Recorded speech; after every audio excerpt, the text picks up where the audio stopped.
Okay, and welcome to the second video on private classes. Here I have the class colors again, and since I didn't put anything public or private, that means it's private. I could just as well, if I wanted to, just to make sure, and usually it's good programming practice to do that, private colon. So these members are private. Now, what I've done is I have this function that allows me to input the colors, as we saw in the previous video, get colors. This is going to be my color for red, my color for green, and my color for blue, just as I did down here. Okay, the red, green, and blue. Now, here's the reason for protecting these.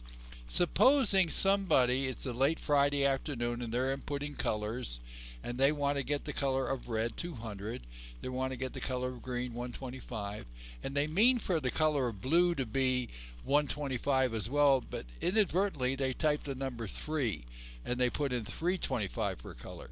Now, there's no telling what that's going to do to our system or our beautiful game if that gets into the game of having a color value over 255. So what I've done here is I have inside the function that accesses the private members, I put in some if statements.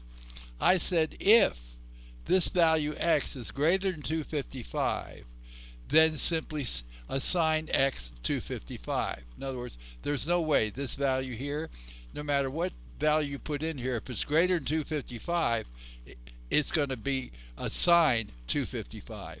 If the value of y, that is the value that they put right in here, if that value here is greater than 255, then make y equal to 255. Assign y 255.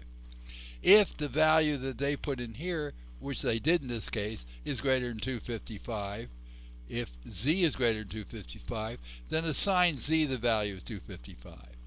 So that means now I'm going to come up here and assign the protected member R the value of x, which will never be greater than 255.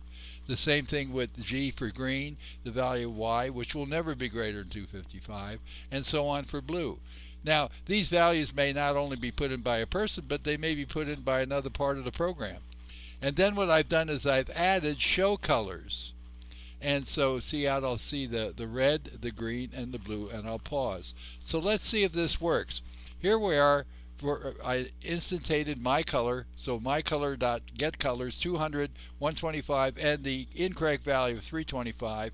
This should now show up as 225, and then I put my color show colors.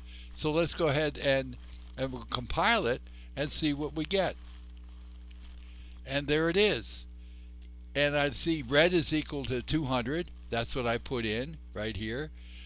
Green is equal to 125. That's what I put in. And blue is equal to 225, even though I put in the wrong value.